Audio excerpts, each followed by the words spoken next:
Hello Chatham, happy July. The sun is shining and summer fun is in full swing here in our beautiful community. I'm excited to dive into all the exciting events, activities, and warm weather that this season brings. And please stay tuned for my interview with Deputy Director of Recreation and Beaches, Amy Howell, following our event announcements. Let's get started.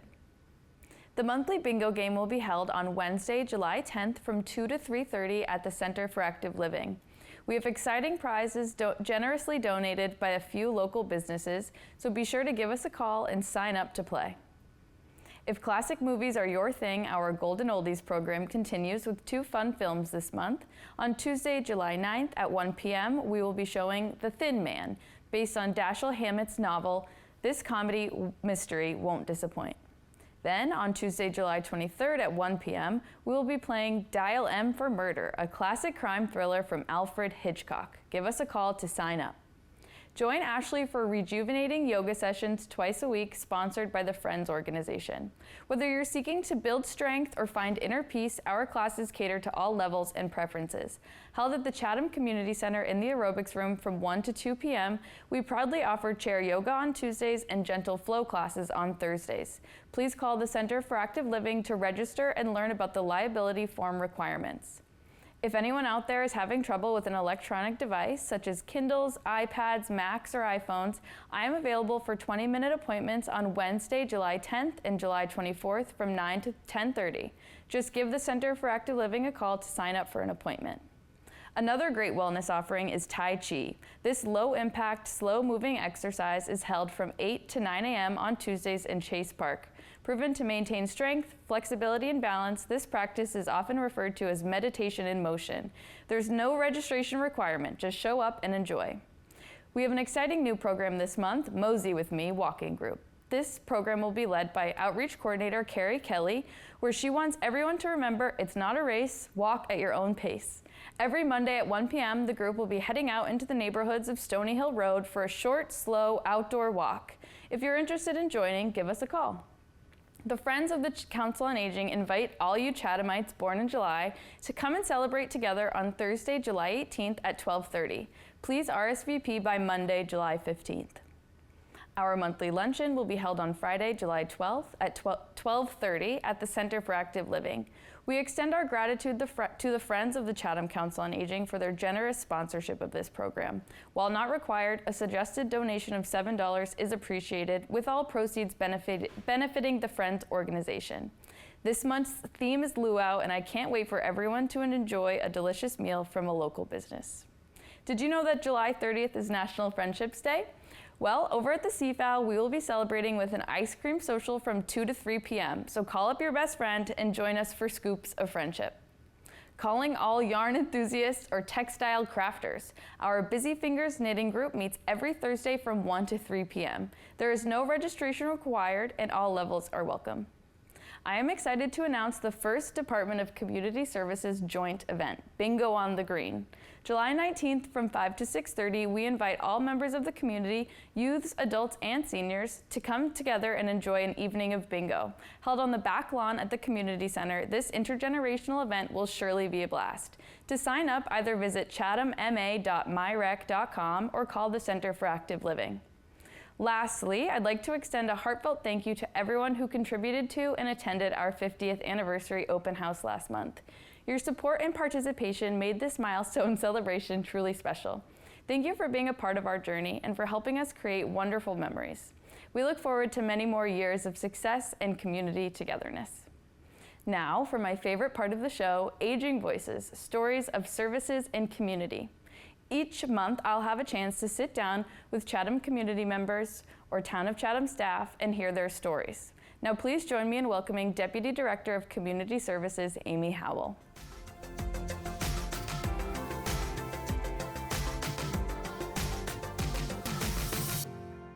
Welcome, Amy. Thanks so much for being here. Thank you for having me. Deputy Director of Community Services. What's going on with you today? Just getting ready for the summer. Excited? It is here. It has been. I know, the weather has really shown that it's here. Yeah. I feel like we're off to a good start. Sneaks up on you fast. So. Yeah, it sure does. Can you start by telling us a little bit about your current role and how you found yourself in Chatham? Yeah, sure. So my official title is Recreation and Nope. It's like so long, my God. I know. My official title is Community Services Deputy Director, Recreation and Beaches. Nice. So I oversee the recreation department, the beaches, the community center. Yeah. We run our programs, our special events, community center reservations.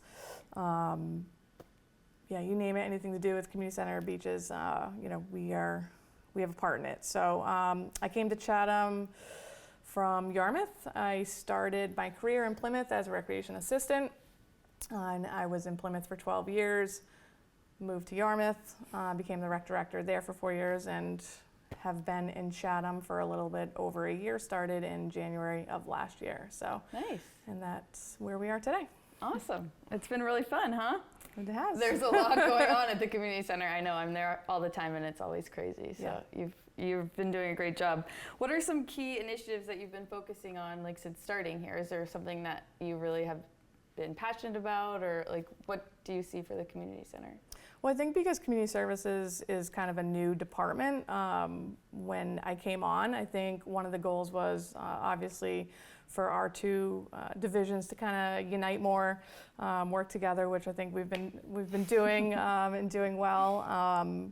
And then just really trying to ramp up the programming and the offerings for the community through special events, through additional programs for youth and adults, and just trying to get it out there more to the public, marketing.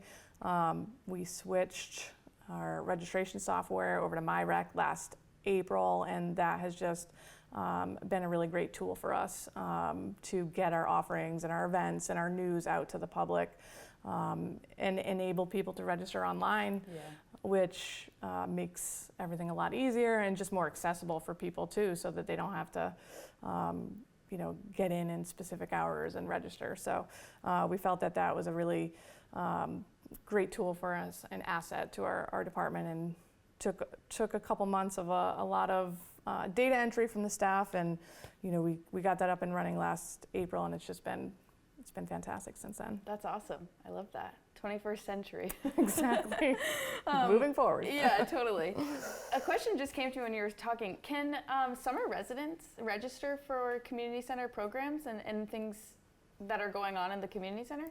So most of our programs are not limited to residents, non-residents. So both can register through our system. Great. Our system recognizes residency and non-residency through zip code. Oh, sure. So if a taxpayer has a second home in Chatham and they use their Chatham address, they would still be considered a resident, and they can register for programs. What we do is registration typically opens up first for residents, Sure. especially for our fast filling programs. And depending on the program, maybe 2 weeks, maybe a month, then we'll open up the registration to non-residents.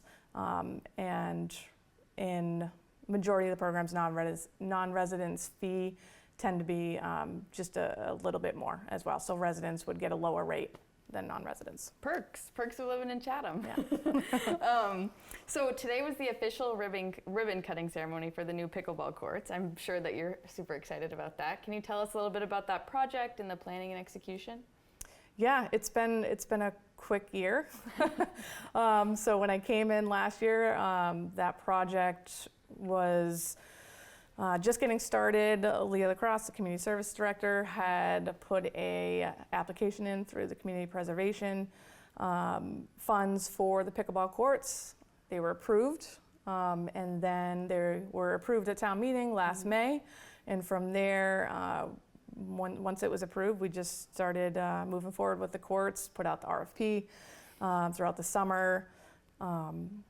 Dirtworks won that bid, and construction started last fall. And it feels like it blew by for us. I'm sure for the community members who were very excited to get out there. But so construction finished up this spring, and we officially opened the courts, I want to say, like June, first week of June or second week of June. And the overwhelming response is obviously excitement and positive, to have 6 dedicated pickleball courts for the community. We had the ribbon cutting. We have a new Friends of Chatham Pickleball group that are just going to kind of help be the voices of the pickleball community in Chatham, and will be really helpful for us to collaborate. Awesome. With a select few instead of 300 voices. Sure, that's always easier. Yeah. So what should people know about those courts? And I saw on when I was looking on the post that Town of Chatham put out, it's 8 to 12, the Friends of the Pickleball play. So what's that look like for everyone else? So we will have Chatham member play. It will typically run April through November each year, weather dependent, obviously. Sure. And so what it is Monday through Saturday, 8 to 12. If you are registered as a member, you will be able to play during member play time. Sure. Currently, right now, it's $15 for residents and $25 for non-residents. Outside of those hours, the courts are just open in general to the public. So Sundays, they're open all day to first come, first serve. And then after 12 o'clock, Monday through Saturday, it's open. Cool. To first come, first serve. Awesome. So there's no limitations or anything on timing. I know it can get pretty crazy down there. So is there anything in place to kind of make sure things are organized in the off member time, or is it just going to be whatever, first come, first serve, as long as you want to play, you can play? Yeah.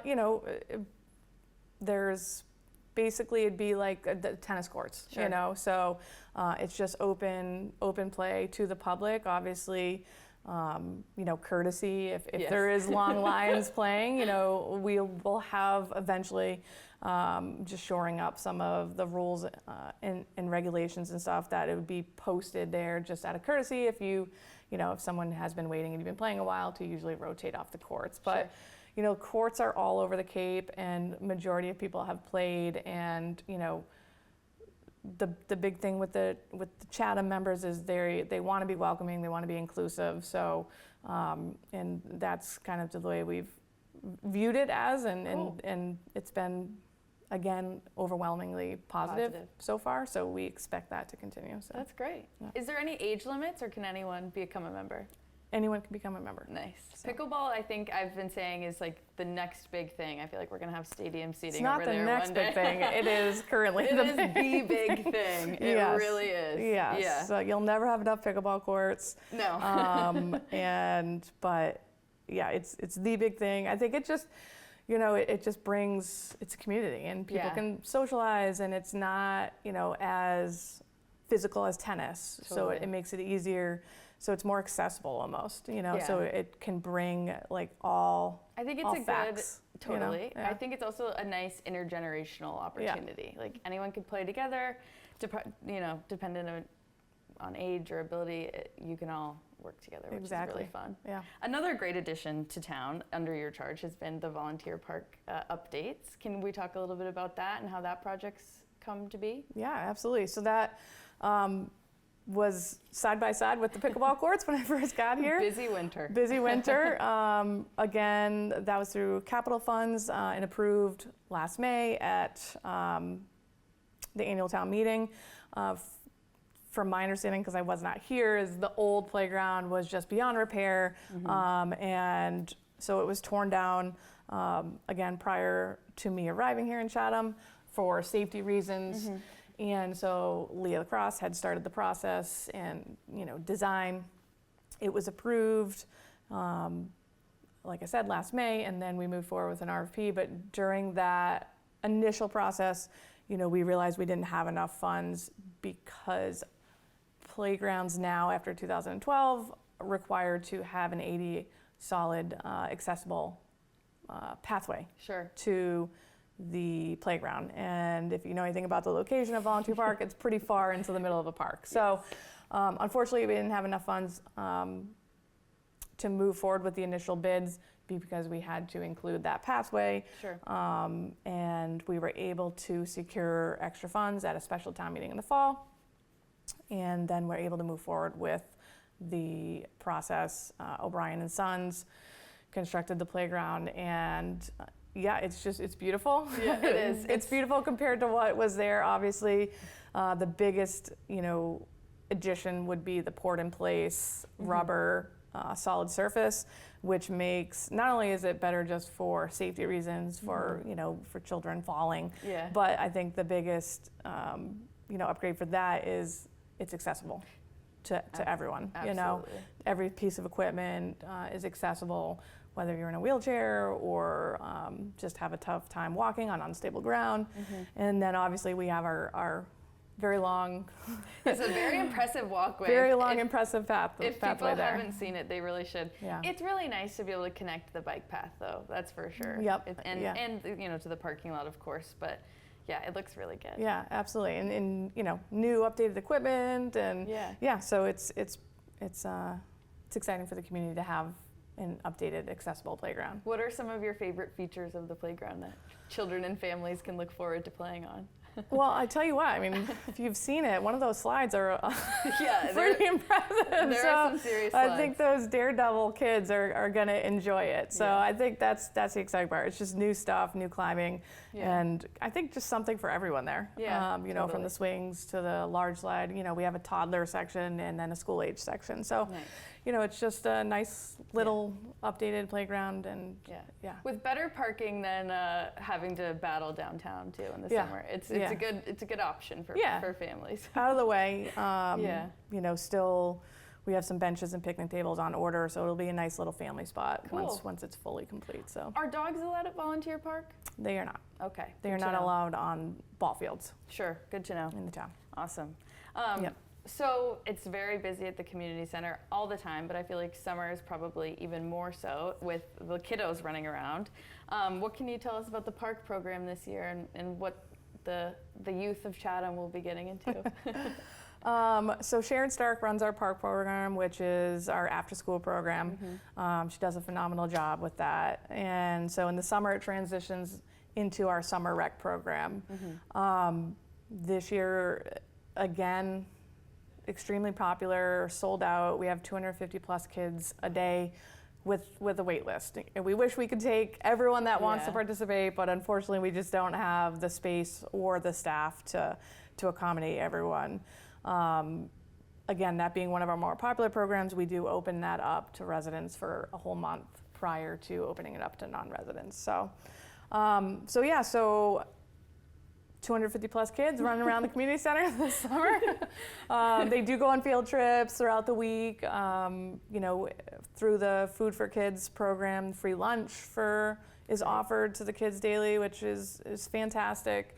And I think this year will be it'll be helpful to the parents as we added early care. Oh, nice. Starting at 7:30 for parents that need to get to work. And we already have over, I think, 30 kids registered in that. So, and we anticipate as the summer starts, it'll probably increase as parents realize that it's an option for them. So that's awesome. So that starts next Monday. That gets going. We have orientation. We have 22 staff hired for it. And Sharon's just working with her staff and everyone's getting ready for the start. They've got a busy week ahead of them, I'm sure. Busy week, yes. Have you gotten an inside scoop on the activities? Anything really exciting that they're going to be able to do? I think, the usual field trips that the kids love. The inflatable water park, trampoline park, going to, we believe we're going to a Red Sox game this year. Fun. So just a lot of fun. Gets them out of the community center. But then, while they're at the community center, they always have just, amazing activities for them. Every Friday, it's inflatables and water play. Nice. We'll take the kids down to Oyster Pond a couple times. So just keeping them busy and tiring them out for the parents. Yeah, good. This is the goal. I'm sure that they appreciate that, for sure. So we can't talk about the summer and everything in Chatham without talking about the beaches, of course, and specifically the Plovers. I don't know about you, but I'm a big Nauset Over Sand fan, so that's always a tough hit when they close it down, but the Plovers are everywhere. So what's it looking like in Chatham right now with those guys? Yeah, they're back, as they do every year. Yeah. Some may say good, some may say bad.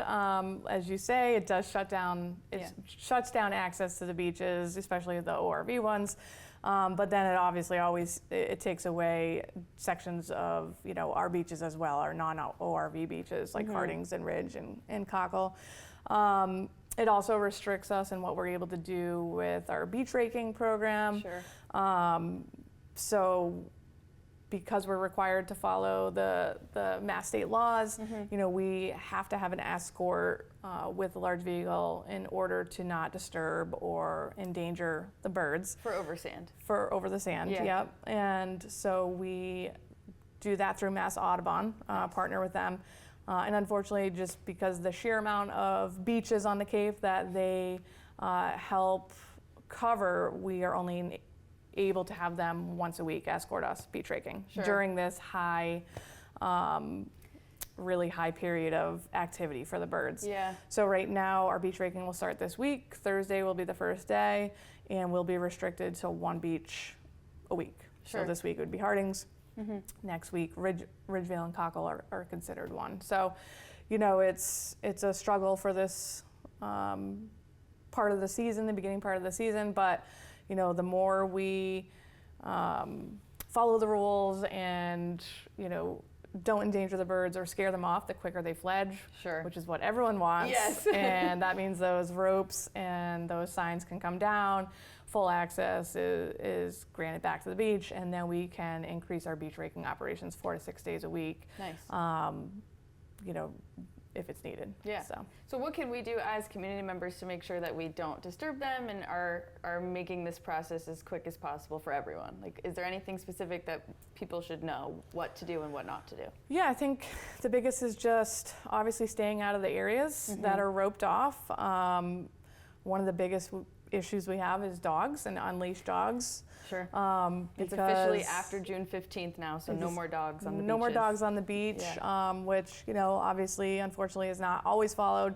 And those rules are there because of the plovers. And, plovers are easily scared. And, again, the more comfortable they are, the quicker they're going to fledge with their broods, and the quicker the beaches are going to open. So just staying away, picking up trash, and keeping dogs off the beaches is kind of 3 of the biggest practices. Yeah. Nice.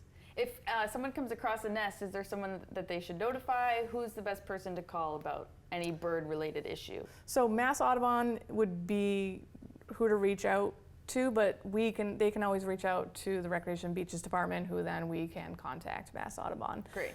If they don't have their number, Readily available. Readily available. Sure. So yeah. Great. I know in the past with the beaches, it's been tough to staff lifeguards. How's that going this year? This year is we've done better than in the past. We were able to one of our new rec assistants, Caden Quinn, is able to certify lifeguards, which has been such a blessing for us. Awesome. Telling 16-year-olds that we want to hire them, but to go find your own lifeguard class tends to not work as well as to say, come at these dates, we will certify you, and then you can start. So right now we're sitting at about, I would say, 28 Great. Guards, beach patrol, who are over at Lighthouse Beach, but they are also lifeguard certified, and then our beach supervisors. So and we're still working on a couple interviews. So nice.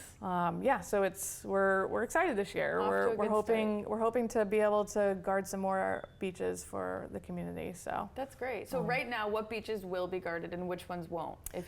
So starting on Friday, people can find what beaches are guarded. If they're looking for a specific beach with guards, as some families want to, they can go to our website, and we will post every single day which beaches will have guards on them. Priority would be Hardings is going to be the number 1. Yes. So we would have Hardings, Ridgevale, and Oyster Pond are the 3 that we are hoping and expecting to be able to guard regularly this year, along with Lighthouse Beach Patrol. Unfortunately, mid-August we start to lose everyone back to school, so it really starts to dwindle down, and that's why we will be posting it every day. So for any families or people in general that just want to kind of have that little safety net, they can look on our website daily, and we do update it every day. So. One more question about the beaches. So beach wheelchairs. Where can people find them? Who's in charge? I know at the Council on Aging, we've had a couple of people start calling and wondering. So Yeah. what's that information? Right now, we only have them at Harding's, Okay. just for storage reasons. You Sure. know, unfortunately, our other beaches don't have the storage because they are quite large. Yeah. So we do have 2 at Harding's. So what they would do is they would go to the gate and they would ask for Access. access to the wheelchair. Yep. Okay, great. Yep. Easy enough. Yep. Cool. So one more question for you. What motivates you to continue working in community services?